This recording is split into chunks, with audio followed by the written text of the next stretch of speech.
విధానంలో ఇటు కార్పొరేషన్ ఏర్పాటు చేసి ఇప్పుడున్నటువంటి ఏజెన్సీ సంస్థలను ఏజెన్సీ వ్యవస్థలను రద్దు చేయాలంటూ ఇటు తెలంగాణ తెలంగాణ సంబంధించినటువంటి జాయింట్ యాక్షన్ కమిటీ వీళ్ళు కొన్నేళ్ల నుండి పోరాటం చేస్తున్నారు. అయినప్పటికీ దీనిపైన ఒకవైపు యాక్షన్ తీసుకోవడం లేదు. దీనివల్ల మేము నష్టపోవాల్సి వస్తుంది. ఏదైతే ఇప్పుడు ఏజెన్సీ సంస్థ ఉందో దానివల్ల మేము చాలా వరకు నష్టపోతున్నాం. అయినప్పటికీ దీనిపైన ప్రభుత్వం దృష్టి పెట్టడం లేదు.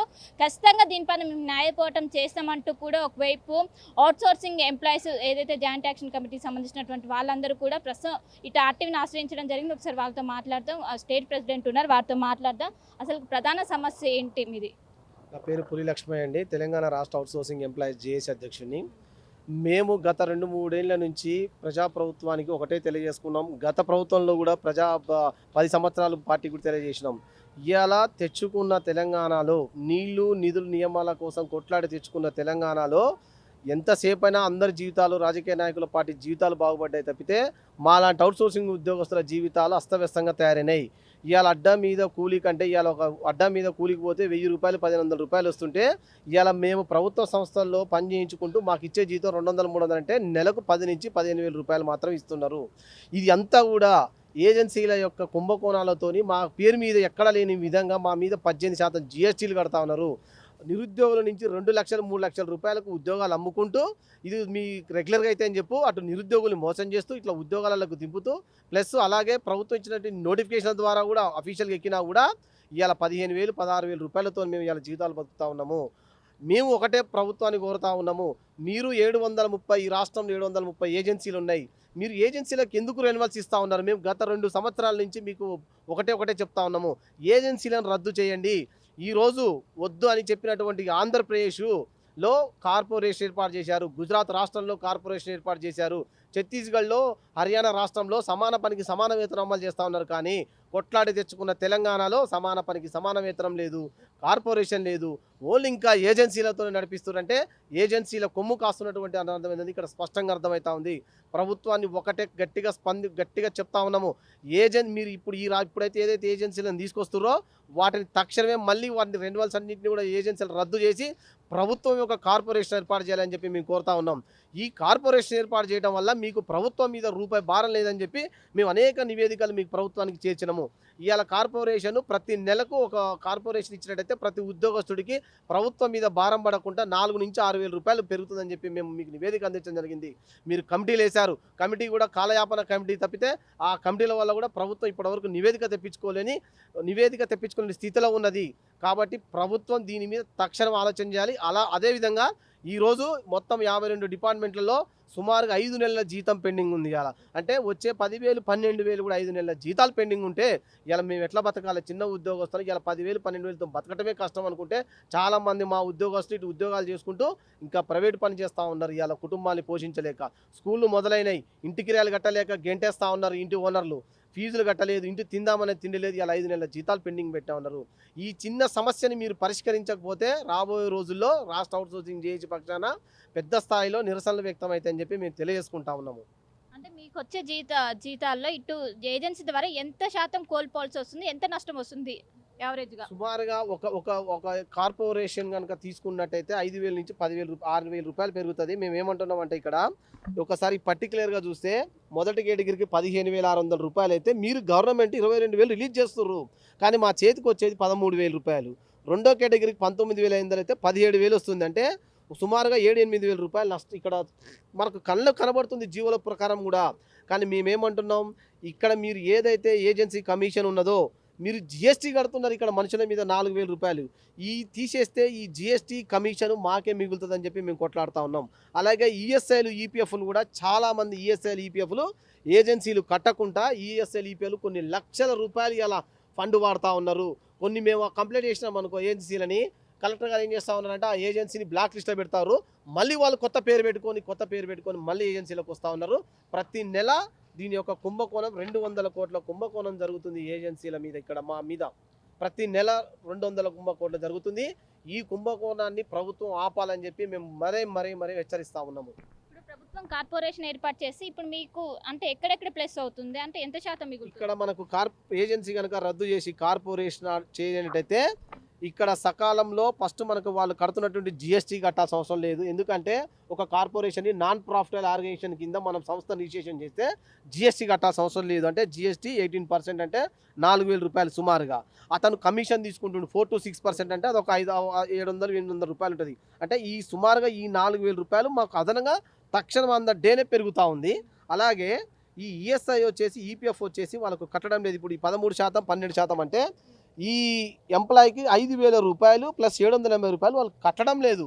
అవి కూడా ఏమవుతుంది, కార్పొరేషన్ ఏర్పాటు చేస్తే ఖచ్చితంగా కార్పొరేషన్ ద్వారా 1వ తారీఖు నాడే మాకు జీతం ఇచ్చడంతో పాటే ఈ ఈఎస్ఐ ఈపీఎఫ్ మాకు అకౌంట్లోకి ఆన్లైన్ ద్వారా వస్తుంది, ఈఎస్ఐ కార్డులు వస్తున్నాయి. ఇవాళ ఈ మధ్య రీసెంట్గా మా జలమండలి ఉద్యోగస్తునికి ఒక పాము కార్డు చనిపోయింది. మొన్న మిషన్ భగీరథలో పాటు డ్యూటీ చేసుకుంటూ వస్తుంటే యాక్సిడెంట్ అయింది. మొన్న హెల్త్ డిపార్ట్మెంట్లో పోతుంటే యాక్సిడెంట్ అయితే చనిపోయింది వనపర్తిలో.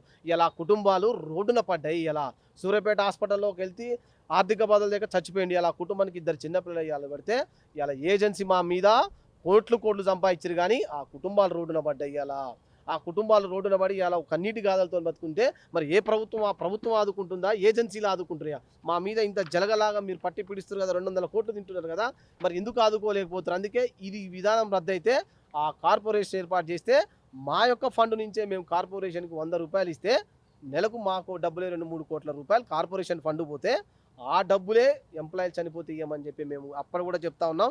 మీకు అక్కడ కూడా భారం లేకుండా, ప్రభుత్వానికి భారం లేకుండా ఈ నివేదిక తయారు చేస్తే కూడా ప్రభుత్వం ఏ మాత్రం ఇక్కడ సమాన పనికి సమాన వేతనం ఇవ్వాలి, ఇంక్రిమెంట్ ఇవ్వాలని చెప్పి మేము చెప్తే కూడా ఇవాళ 2016లో సుప్రీంకోర్టు 2016లో ఆర్టికల్ 39 ప్రకారం సమాన పనికి సమాన వేతనం ఇవ్వంటే కూడా చాలా రాష్ట్రాల్లో, హర్యానా లాంటి రాష్ట్రాల్లో సమాన పనికి అమలు అవుతున్నా కూడా కొట్లాడి తెచ్చుకున్న తెలంగాణలో ఇవాళ సమాన పనికి లేదు, ఒక కార్పొరేషన్ లేదు. వచ్చే 10,000, 13,000 జీతాలు కూడా మాకు 5 నెలల నుంచి రాకపోతే ఇబ్బంది పడతా ఉన్నాం. ఇక్కడ మేమేం చెప్తున్నాం, ప్రతి ఉద్యోగి నుంచి 100 రూపాయలు కార్పొరేషన్కి ఇస్తే నెలకు 2 కోట్లు వస్తాయి. అందులో నుంచి ఆర్థిక సహాయం చేయించవచ్చు మనం అని చెప్తున్నాం. ప్రభుత్వం మీద 1 రూపాయి భారం పడదని కూడా ఇన్ని నివేదికలు ఇస్తున్నా కూడా ఏజెన్సీల వైపే మీరు మొగ్గు చూపుతా ఉన్నారు. ఇది రాబోయే రోజుల్లో ప్రభుత్వానికి పెద్ద సవాల్గా మారబోతుందని చెప్పి మేము ఆర్టీవీ ద్వారా ప్రభుత్వానికి గట్టిగానే హెచ్చరిస్తూ ఉన్నాం. మేము రాష్ట్రంలో ఎన్ని ఏజెన్సీలు ఉన్నాయి? 750 ఏజెన్సీ వ్యవస్థ ఉందండి. వాళ్ళను అది వెంటనే రద్దు చేస్తే చాలా ఈ 2 లక్షలకు ఎంప్లాయీస్ ఉపయోగపడుతుందని అంటున్నాను. అంటే ఇప్పుడు ఏజెన్సీ వ్యవస్థను రద్దు చేసి ఇంకోవైపు కార్పొరేషన్ ఏర్పాటు చేయాలంటే టైం పడుతుందా? టైం టేకింగ్, దాని ప్రాసెస్ ఏ విధంగా ఉంటుంది? టైము 1 మంత్లో చేయొచ్చు అండి, 1-2 మంత్స్లో చేయొచ్చు. ఈ ఎస్టాబ్లిషన్ చేయొచ్చు అండి. దానివల్ల ప్రభుత్వం తలుచుకుంటే ఏముందండి, ప్రభుత్వానికి ఏమైనా భారం పడుతుందా? భారం 1 పైసా కూడా, 9 పైసా కూడా పడదండి భారం. మా జీతాలకి వెళ్ళే 100 ఫండ్ ఇచ్చేస్తామండి. జీతాలు కట్ చేసి తీసుకుంటే మనకు 2 కోట్లు అవుతామండి. దాని ద్వారా ఎంప్లాయీకి వెల్ఫేర్కు వాడుకొస్తామండి. ఆ విధంగా బెనిఫిట్ పొందుతామండి. అంటే దీనిపైన పోరాటం చేస్తున్నారు. అసలు ప్రభుత్వం నుండి ఎలాంటి స్పందన వస్తుంది, ఏంటి? ఇలా అండి, ఇప్పుడు 10 ఏళ్ల నుంచి చూసామండి. పాత గవర్నమెంట్ ఉన్నప్పుడు కూడా ఇలాంటి నివేదికలు తిరుగుతూనే ఉన్నాం, చేస్తూనే ఉన్నాం. ఏజెన్సీ చేసే నష్టాన్ని పూర్తిగా క్లియర్గా చూపిస్తున్నాం. గవర్నమెంట్కు దీనివల్ల ఎలాంటి రూపాయి భారం పడదు.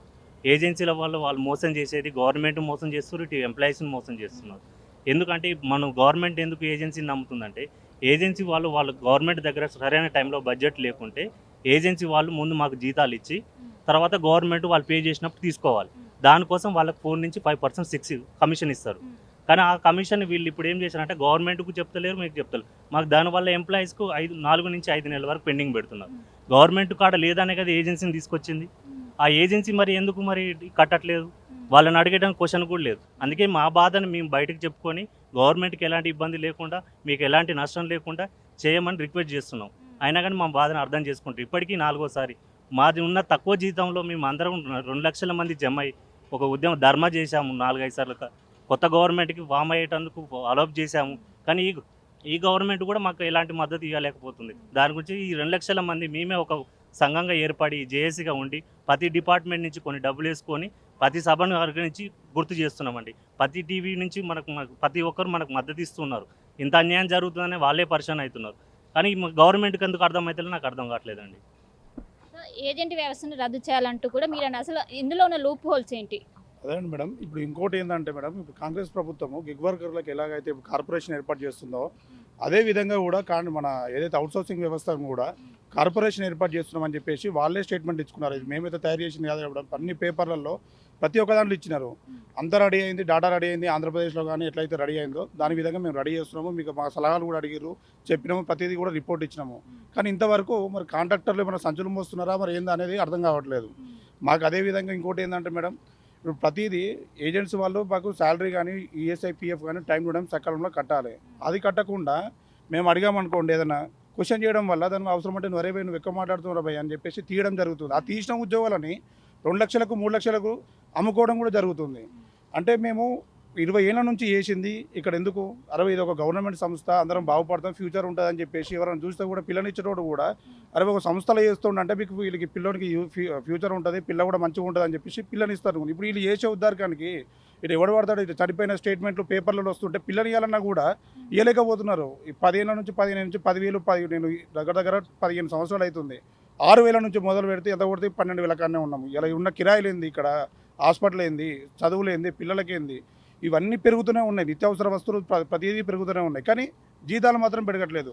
అదే గవర్నమెంట్ ఉద్యోగస్తులకు ఒక నెల 5 రోజులు కానీ 10 రోజులు కానీ 1 తారీఖు నాడు జీతం పడకపోతే 3వ నెల వాళ్ళు పెన్ డౌన్ అంటారు.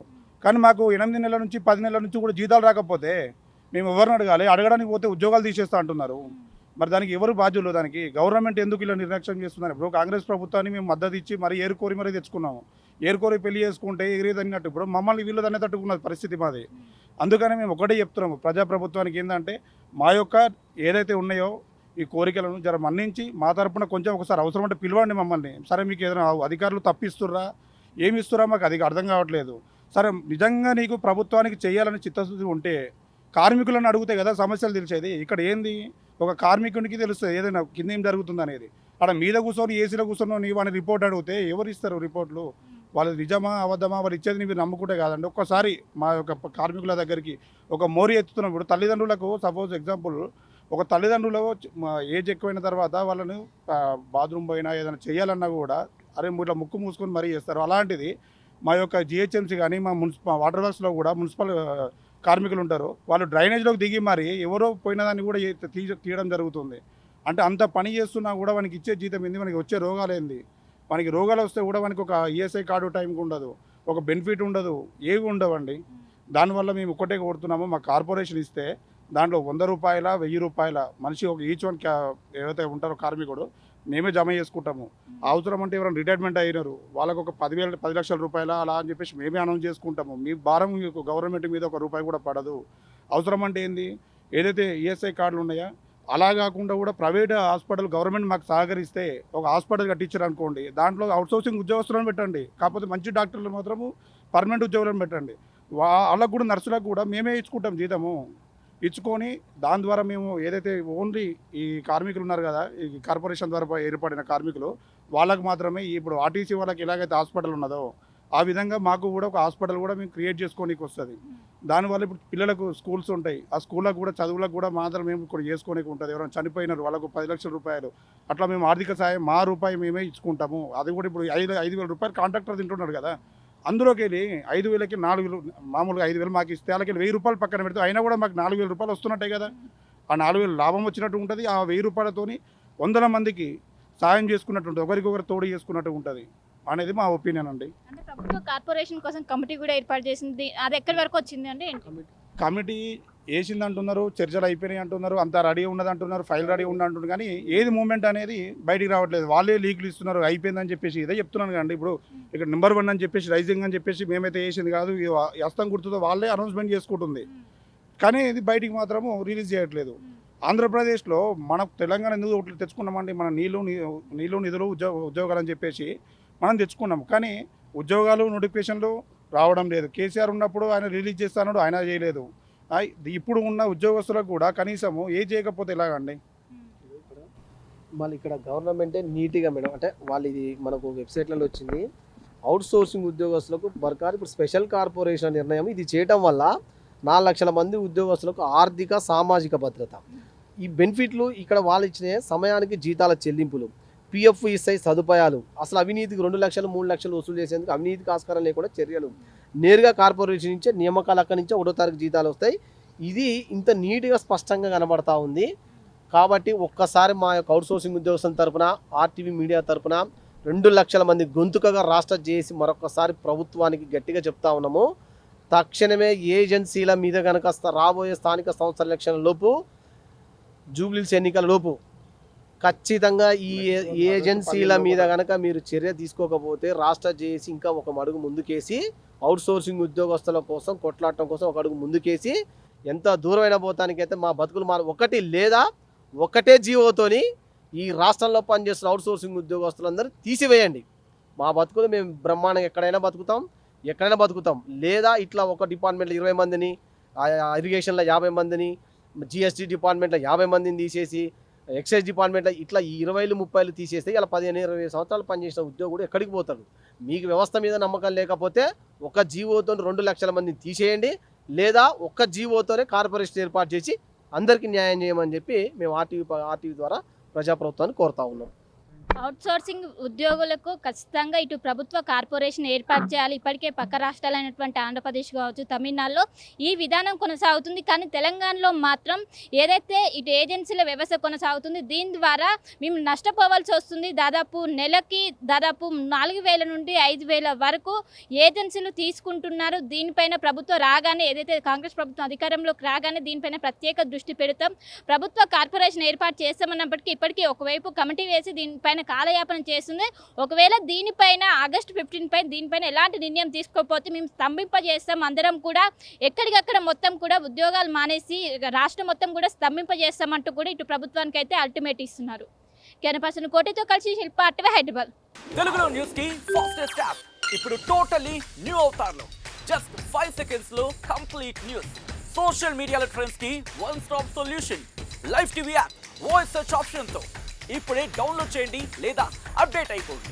యాప్ లింక్ డిస్క్రిప్షన్ లో ఉంది.